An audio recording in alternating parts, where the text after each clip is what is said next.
Now let's delve deeper into the medieval economy of war. The dynamics of combat shifted when capturing noble opponents became more desirable than killing them. Knights and noblemen, rather than being slaughtered, were viewed as assets to be traded for vast sums of money. Take the case of King John II of France, who was captured by the English during the Battle of Poitiers in 1356.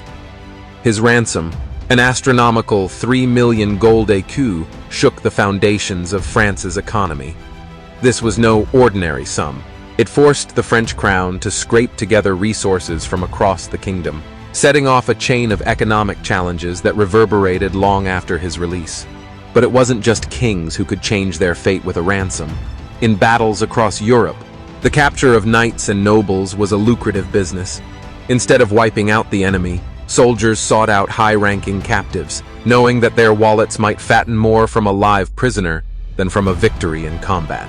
Captors would often treat their high-born prisoners with relative respect, as damaging or mistreating them could lower their ransom value. And here's where the intrigue heightens. This wasn't just a practice for the upper echelons of society. Even foot soldiers could sometimes be ransomed, though the price tag would be significantly lower. Capturing a wealthy merchant or a skilled archer, for instance, could still bring in a decent sum, often equivalent to a year's wages. For many commoners, especially those without wealth or noble connections, captivity often ended in death or slavery. The battlefield may have been a place of chivalric ideals for the upper class, but for the lower ranks, it was a brutal reminder that their lives weren't valued in the same way.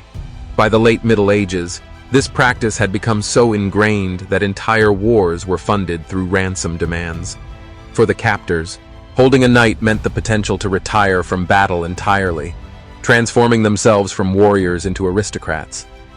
But for the rest, this cold, calculated system turned war into a deadly lottery, where survival wasn't just about strength, but about the size of one's purse. As armies clashed and blood was spilled, knights and soldiers alike had to navigate the ever-present possibility that they could be captured and held for ransom. For the wealthiest, this might mean a second chance at life. For the poorest, it could mean a grim end. Thanks for watching.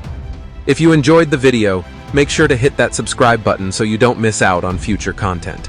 I'd love to hear your thoughts, so drop a comment below and let me know what you think. See you in the next one.